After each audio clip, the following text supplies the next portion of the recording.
A wire-to-wire win for the Warriors. Short-handed, down two of their best defenders. No Draymond, no GP2, and the Warriors had to get this win to avoid going into an 0-3 deficit in this series. Hey, everybody, welcome to Dubs Talk. Let me introduce Morgan Reagan, a Kings analyst. You know, Warriors insider Monte Poole. I'm Kerith, Burke.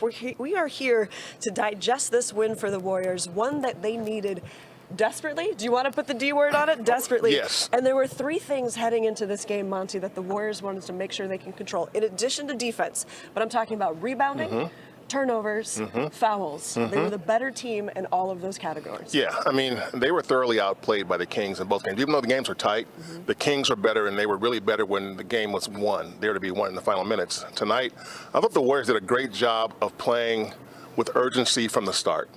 First quarter all the way through. When you hold the Kings under 100 points, I think there's only been 2 times this season when the regular Kings, late season they had some games where they put out just throwaway lineups out there. But in terms of their regular lineup, only twice this season did they not get 100 points. Okay. So that's a heck of a job by the Warriors. I think our colleague Dalton Johnson noticed it was 5 times total this season that they've been held to under 100. They lost all 5 games. So, Morgan, you know the Kings team so well. Can you take us into some of the nitty-gritty things the Warriors did to frustrate Sacramento? Well, I think if you look at the last game, too, we were looking at the drop coverage, right? And you saw that it gave De'Aaron Fox so much room to just go downhill and to score and get in the paint. In that first half, the Kings only had 2 field goal attempts in the restricted area, right? Yeah. I mean, that is unheard of for the Sacramento Kings, especially with their ability to get in the paint. So Warriors did a great job of really coming out and not matching their physicality. They set the tone physically. And, I'm talking everywhere from the perimeter defense all the way inside to the rebounds. You got Dante DiVincenzo flying in there. 19 offensive boards for the Golden State Warriors. They took care of business. Yeah, we know that Mike Brown is the coach of the year. I'm trying to imagine what he said to the guys at halftime. Did you see any adjustments that they tried to make and it just wasn't their night? It just wasn't their night. I think they thought that they still had it, but the Warriors came out a little bit more inspired for many reasons, right? But at the same time, too, the Kings have not shot well in this series. Right. That's, blatantly obvious. They've shot well when they had to. Late in the game. De'Aaron, Monk, or whoever, Trey Lyles. But you're right, over the course of the game, the field goal percentage have been pretty much the same. They haven't been much the Warriors and the Kings are right around the same area, but the Kings have made shots when they had to win the game until tonight. All right, what did you think of the Chase Center crowd? I'm on Dub Talk. Yeah, go tell the truth. Tell the truth, because if you don't, I will anyway. It was so good. You guys are so good. No, it was. I'm kidding. Yeah. Honestly, it was fun. It was great to see. And I heard, and I know right in the beginning too, because at first I was like, why are there empty seats? Yeah. There's so many events going on in San Francisco, so I know about that. And it was great. It was good. Yeah, that almost sounded like a pat on the head. I don't know. I promise. I mean that. It was good. Everyone seemed like they felt a little bit more inspired, but it's funny. Yeah. I didn't feel like just being honest, I didn't feel like the crowd felt inspired until the team really showed up and was like, no, we're going to give you something to cheer about. And then the crowd got louder and louder as the game went on. Totally fair. Yeah, it's totally fair. When you saw Steph Curry in the second quarter twice, not once, twice, get into the crowd, getting them. You shouldn't have to do that at this point. Given that this team was down 0-2, and, as Ann Killian, my friend, said, there's a dynasty in the balance here. And, the Warriors played with a lot of urgency, and the crowd was just kind of, okay. Oh, yeah. And then in the second half, they kind of picked it up. But, I thought there would be more energy. It certainly doesn't compare to what we saw in Sacramento. Yeah, Steph Curry jolted the crowd awake, I would say. He had some of those moments. Steve Kerr told me he had the look in his eye tonight. Steph did. Oh, yeah. Let's hear from Steph himself. Steph, I think you were plus 24 and maybe plus 39 or 38 for the series. Do you feel like when you're on the floor, you are the better team and you have the advantages that you need to have in the series? I can say that, but you got to go out and execute and do it consistently, especially for us to get back in the series. So,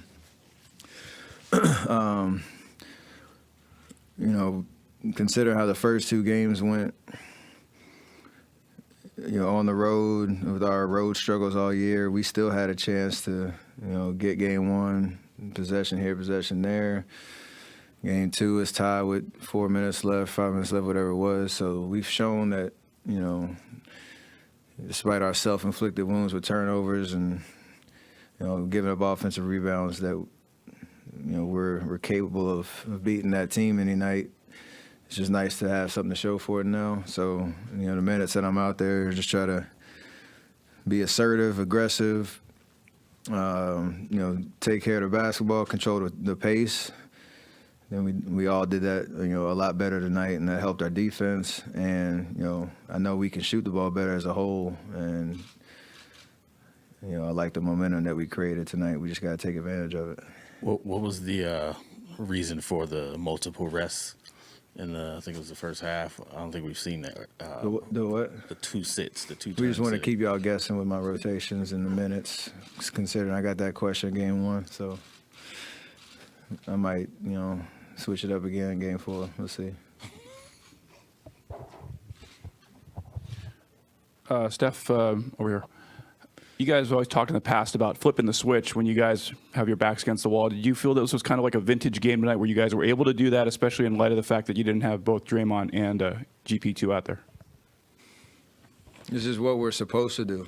I mean, being down those 2 guys who bring so much to our defensive side and just our identity as a whole, we had to have guys step up. So we obviously understand the consequences of if we lost tonight.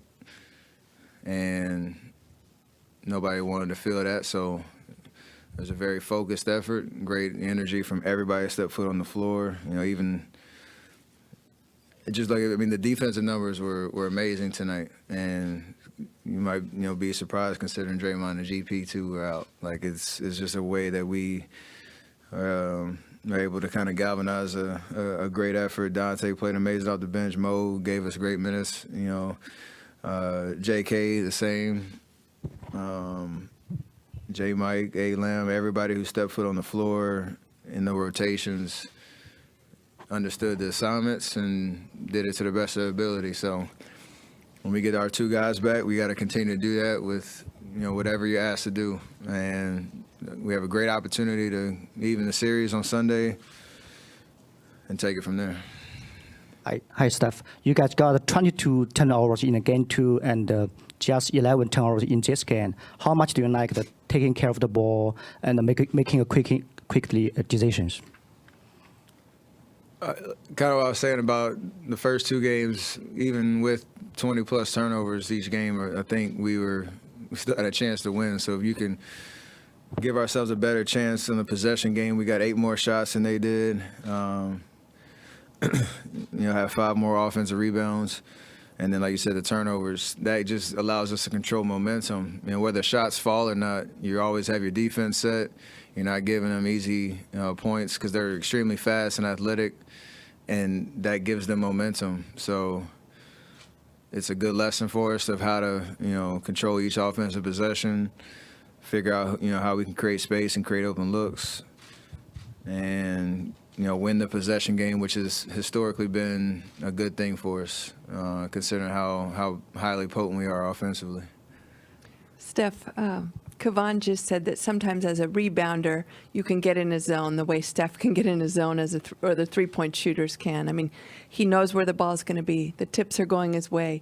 It works. I mean, do you see that with him? And right now, especially and on the big playoff stage, that he just has a knack for it?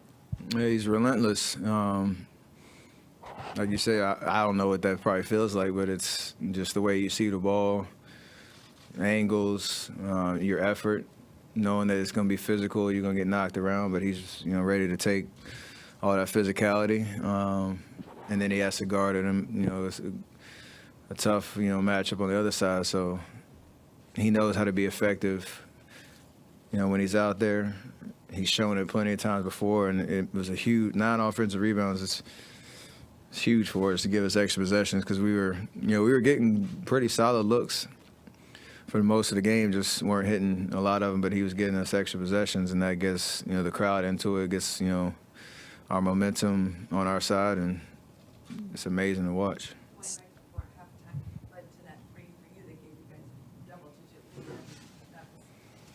all that's big. Like you said, momentum. 'Cause I thought I made the first one. It bounces right to him. He makes a split decision to kick it back out. So we needed it. We needed every bit of it, and I know he relishes those opportunities to make his presence felt in a very unique way. Following up on Looney.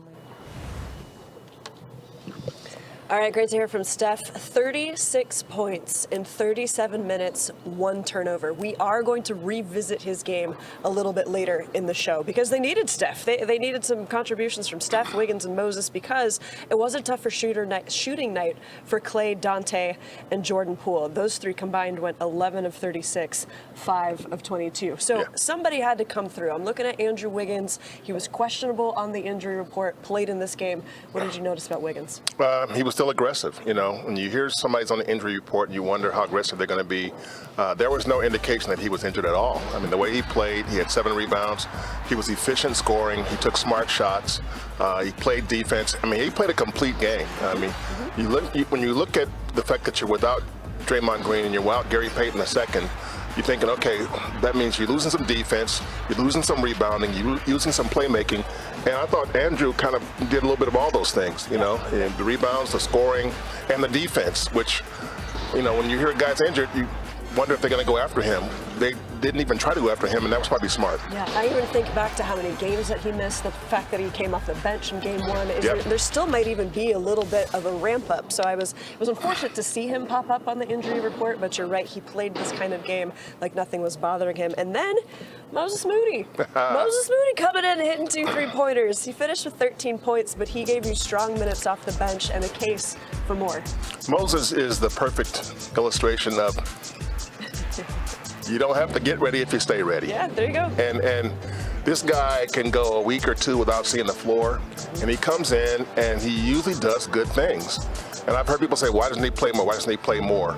Well, I mean, there are guys ahead of him for the most part. But in a game like this where you're down a couple of guys, and a couple of important guys, I think you got to figure out, okay, who can give us something, some juice off the bench? And Moses came in and did that. So, and the thing about Moses, too, is that he's not going to go out there and make a bunch of mistakes. That's the good thing about a guy who's young like him. You can kind of trust that he won't make the ugly mistake.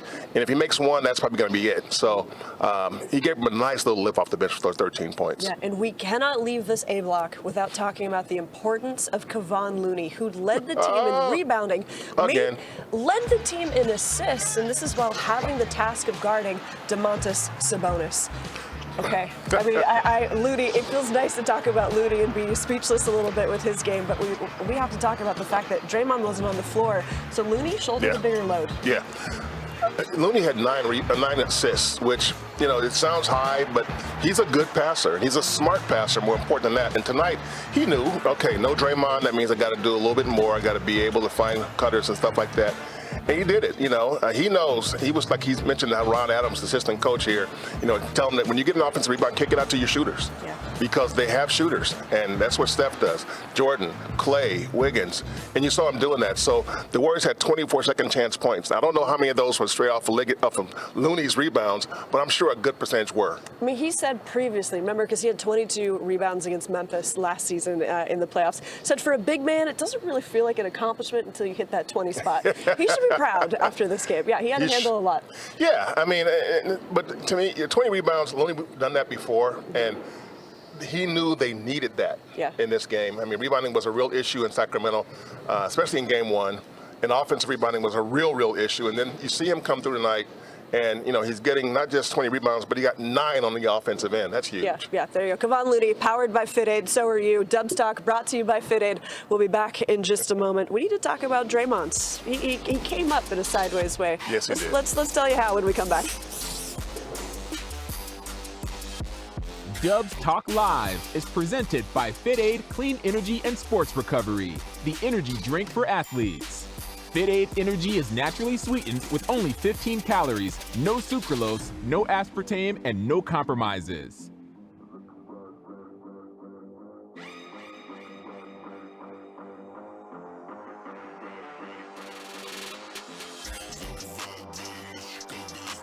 Yeah. Hey everybody, we are on YouTube. Thanks for joining us for this first home game of the playoffs. We have an all-time comment in the YouTube chat, okay? Other things were lit on 420, but not the beam. Hey-o! You guys are the best. Thank you for joining us in the chat. Hey, I also want to send a thank you to Kat, who works up here in the Modelo Cantina. She hooks us up with drinks and snacks every time we do the show. Thank you very much, Kat. We appreciate you. Man, Kevon Looney. Somebody's saying, you know, the crowd could have been a little stronger tonight, that maybe they needed a little bit too much encouragement. Yeah, there it is. We're going to talk about this. Okay, we're going to talk about Steph's post-game. They say Draymond has a history. So do we. Interesting. I love it. I love it. I mean, watching Steph come up, and you know, that tells you his mindset, though. His mentality was seriously. He was locked in. You know, he was talking about locked in. And there were times in the first two games, you know, there were times when you could. They committed turnovers on their first possessions of the first two games. Very first possession turnover. One was 17 minutes after tip-off. The other was 17 seconds after tip-off. The other was 18 seconds after tip-off. Tonight, they forced a turnover in the first minute. So it was a different tone from the beginning, and they kept it up over the course of 48 minutes, which they haven't always done, even at home. But they did it, and for them, you know, they understood that if they lost this game, they were in dire straits. Yeah, this would have been it. To come back from an 0-3 hole, the odds would have been against them. It took about 2 minutes for anybody to score in this game, and then it was Jordan Poole who broke through with a layup. So kind of felt like this was going to be a defensive game from the start, which is interesting when you're shorthanded on D. Yep.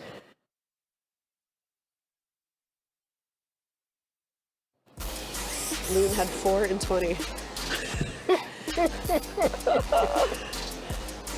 Hey everybody, welcome back to Dubs Talk Live, brought to you by Fit Aid. All right, we promised you an extended conversation about Steph Curry. You heard him on the podium.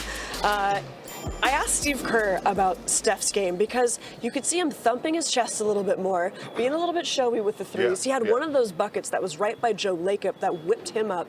But it's almost like the team needed Steph's energy to help the crowd's energy to propel this win. Well, Steph, you know, again, he realizes that without Draymond, there's a leadership void, and mostly in Draymond's case, the leadership void is emotional. And Steph, you know, doesn't really display a lot of emotion, except for certain times. He's selective with it. And tonight, he saw a need for it. He saw it, he made shots, but he was out there beating his chest, and he's out there getting the crowd into it. So it's not fake. It's just Steph is selective about it, and tonight he knew he needed to do that because his crowd needed a little bit of a wake-up call, and his scoring was a huge factor in this game. But I think Steph just played a complete game, did what the team needed to do. This was one of those I'm not going to lose this game Steph Curry moments. Precisely. That's what I noticed too. Steph Curry is a winner. He has built a dynasty, and Steve Kerr told me post-game he noticed the look in Steph's eye. He said Steph was breathing differently on the bench. He said Steph looked like he was meditating on the bench. That's how locked in he was. And Steph really put the game on his shoulders to say, we are winning, I'm not done. Yeah, and you know, and the Kings did a great job the first two games of defending Steph. You know, they bumped him around a little bit, they grabbed him. They doubled him. They rushed him. They blitzed him. They threw everything at him. Boxing one, everything at him. But tonight, you know, Steph was like, I don't care what they do. You know, I'm gonna do me. Can't stop me. Yeah, I'm gonna do me. And he found ways around that which he has been able to do. And Steve Kerr mentioned after the game how Steph can sort of analyze the game in real time and sort of see what he needs to do to get himself going. And tonight, he did exactly that. So watching him tonight was like, okay, this was vintage Steph at a time when the Warriors really needed vintage Steph. Yeah, Steph was the leading scorer in this game. That means he did the post-game interview. And when he did that interview, he mentioned Draymond. Do you recall what Steph said? I didn't recall what Steph said, except for I do recall what he said. Oh, in the media post-game interview. Yes. Yeah. He said, they say Draymond has a history. So do we. So do we. But so do we. So, yeah, bringing up the dynasty there and their experience in the postseason, how they're not going down without a fight. And bringing up, you know, what was said about Draymond's announcement that he was getting suspended. You know, he has a history of unsportsmanlike acts. And Steph is saying, we have a history of winning games, we got to win. Yeah. Steph has a way of giving just a little bit of an eyebrow flick, a little bit of a nod to that sort of thing. For sticking up for his guy, because I read into that thinking it's unfair. I think that was Steph's message, that it's unfair to bring up Draymond's history. What did you think? No, absolutely. You know, he's very sly about that. He's clever about it. but you hear what he's saying. Yeah, you know, absolutely. With Steph, there's a message there, but it's subtle. Yeah. But you know it's there. He managed to say all that in less than 10 words. That is the power of Steph Curry. All right, bench support tonight. We talked about Moses Moody. I want to talk about Jonathan Kuminga a little bit, going back to a comment that Steve Kerr made pregame. He said there's really no 100% matchup for JK in this game. He says he likes to guard the big wings. It makes sense to put him on Brandon Ingram, Kevin Durant, even a LeBron. In this one, there's no perfect fit, but he still wants to find minutes for JK somewhere. Well, and you see why. I mean, the thing is, JK in the first 2 games was not good at all. Fouling, turnovers. He didn't look like he was ready for the moment. And tonight, even in his first time in, he didn't look great. But as the game went on, you saw him kind of come out of his shell and do what he had to do. And to me, it always starts with him playing defense. If he plays defense, that gets him going. And, you know, the Warriors were on him about rebounding. In the first game, he had 0 rebounds. Game 1, he had 0 rebounds. No, that's not going to keep him on the floor. And so he knows to stay on the floor and be able to contribute to a winning cause, he has to just rebound and also defend, and the points will come. Tonight, he only had 6 points, but he only played 13 minutes. But that's more than he played in either of the first 2 games. Okay. Andrew Wiggins just sat down at the podium. Let's take a listen. Andrew, did you feel like yourself? This is your 3rd playoff game. Did you feel back? Definitely. You know, I felt like I was in a great rhythm. The ball was moving out there. Everyone was playing together. Opened up the floor for everybody. You know, when we play that way, just sharing the ball, playing Warriors basketball.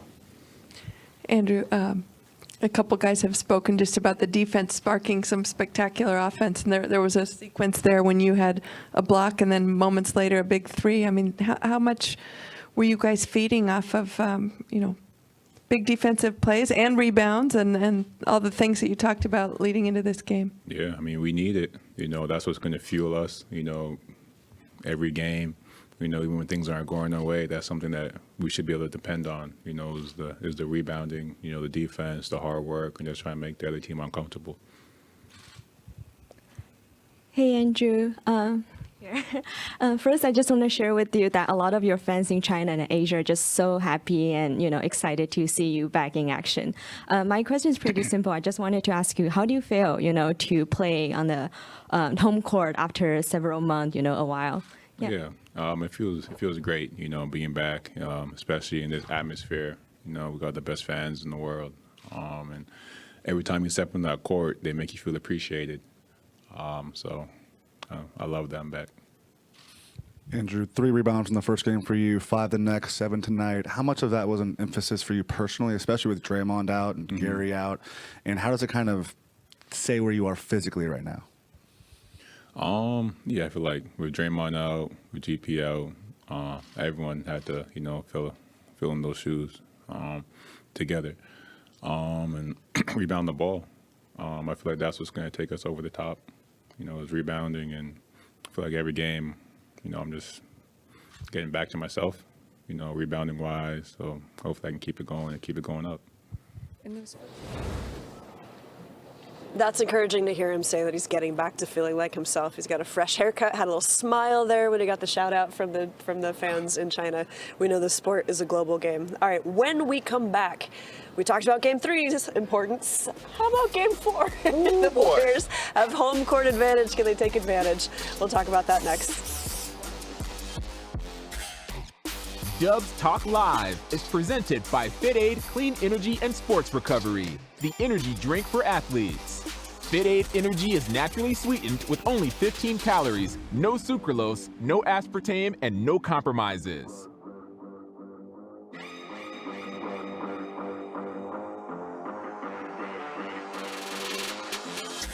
Malik Monk, 1 of 9. Ooh, Hey guys, we're back on YouTube. Mac is asking, what did Draymond say at his pep talk with the team?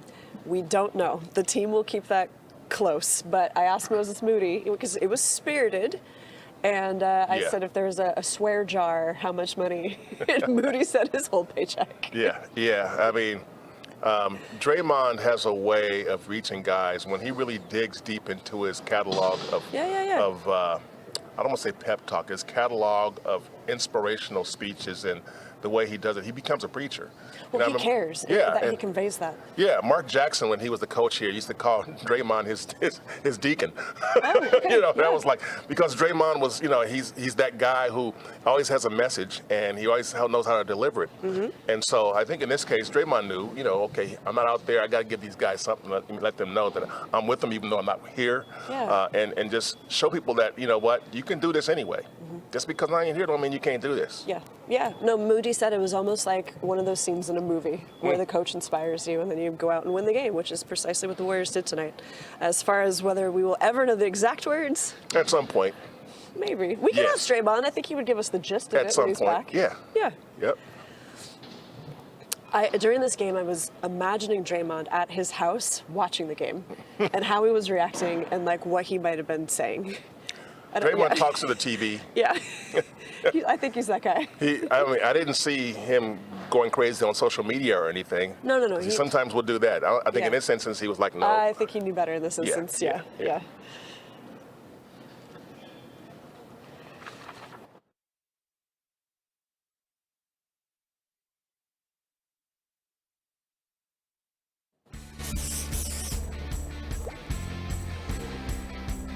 Welcome back to Dubs Talk, brought to you by Fit Aid. So a 2-1 series with this Warriors win tonight. The next game, 4, that one is at Chase Center too. Look at the schedule coming up right here. Next game is Sunday. That's a 2:30 tip-off. 12:30, thank you. I need to adjust my eyeballs. A 12:30 tip-off, just so you guys know. Then the series goes back to Sacramento. All right, Monte, we were talking about the importance of winning game 3, but every game feels important when you're down in a hole. Yeah. What do the Warriors carry over for Sunday? Yeah, I mean, this is the way they have to beat this team. And they didn't do it in the first 2 games. And watching the Kings play the way they did in the first 2 games, my thought was that, okay, for the Warriors to get back in this series, they have to take care of the ball. They have to bring defense not just for a quarter or 2, but for the entire game. And they have to make sure they stay on the glass. They did all those things tonight, all the little things that they don't always do. We've seen them over the course of the season. High turnovers, poor rebounding, poor shot selection. And they did all those little things tonight, and that's why they won this game. And it wasn't really a close game. I mean, it was close for the first half score-wise, but the Warriors always seem to have pretty much control of this game. Yeah, The Kings, a wire-to-wire win. The Kings never led. Yeah, it got close, but never led. Yeah, so in the first game, the Warriors had 15 turnovers. The second game, 22. Tonight, they kept that to a dozen, whereas the Kings had 15. So And more important than 12 turnovers, only 7 points off those 12 turnovers. That weren't live ball turnovers, which that's what killed the Warriors. They gave up 25 points off turnovers in game 2. Yeah. So- Nobody for the Warriors had more than 2 turnovers. You could tell that maybe that was a part of Draymond's speech as well. As Draymond said, he wasn't very good at it himself in the last game, so good for him. I'm sure he pointed it out. All right, Draymond will be back for game 4. The Chase Center crowd will be back. We'll be back as well. And we also have a new episode of Dubs Talk, the podcast, coming up too. Thank you so much for joining us on Dubs Talk Live, brought to you by Fit Aid.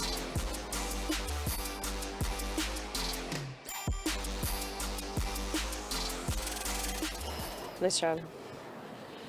All right, last YouTube, we've got a question from Korg who's asking, is GP2 available on Sunday? To be determined. He's got a little illness. Steve Kerr said it kept him out of the last practice, so something is popping up for the team. I mean, I'm guessing that there's a good chance he will be because he was a game time decision tonight. Yeah. So they were thinking about it tonight, and they said, okay, no, we will hold you out. So he has 2 more days, and I'm going to guess that he'll probably give it a go on Sunday. Okay. But, I mean, to watch the Warriors play defense the way they did today in this game without GP2 and without Draymond, that's a huge, huge bonus for this team. And that should tell these guys it can be done. And it's probably the only way they can be done against this team. Yeah, they'll be like, we can do this. Look what we persevered through in game 3. Yeah, absolutely. And as Steph said, we've got history too. So. All right, thank you guys for watching. We'll see you again soon.